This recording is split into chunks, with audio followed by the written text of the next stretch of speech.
on va mettre en place des systèmes d'acquisition. Donc bien souvent, c'est ce que vous avez déjà mis en place, système d'acquisition organique, mais c'est très important qu'on fasse une review dessus pour que vous ayez des bases et des fondations solides, et qui va en plus être complémentaire et nous servir avec la deuxième infrastructure qu'on va pouvoir mettre en place. Il existe 3 façons de faire de l'acquisition, pas 15, enfin même 4, avec la recommandation et l'affiliation, les partenariats, mais les 3 principales sont celles-là. L'outreach/setting, donc le fait d'envoyer des messages et de créer des conversations avec notre avatar client, l'organique avec la création de contenu, et les ads avec les campagnes de publicité payantes. Chacune d'entre elles a des avantages et des inconvénients, on va aller revenir dessus rapidement. L'outreach, c'est que c'est une source mécanique, donc le principe du mécanisme, c'est que, par exemple, hop, je vais prendre le crayon, eh bien, c'est comme ça, en dents de scie. Donc, vous mettez des efforts, ça monte, vous arrêtez d'en mettre, ça baisse. Donc, c'est ça ce qu'on appelle une source mécanique. Donc, c'est pour ça que ça peut être un inconvénient.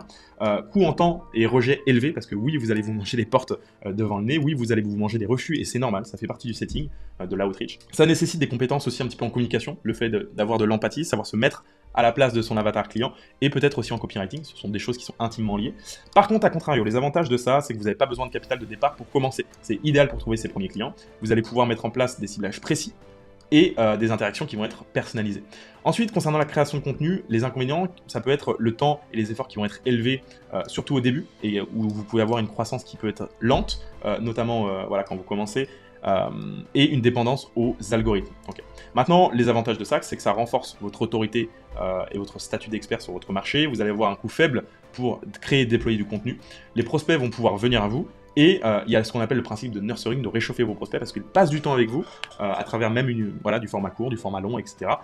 Et ce qui augmente votre taux de conversion, votre taux de closing. Maintenant, concernant les ads et l'acquisition payante, eh bien, ça peut avoir des coûts élevés, vu qu'on va payer du coup les leads qu'on va aller chercher.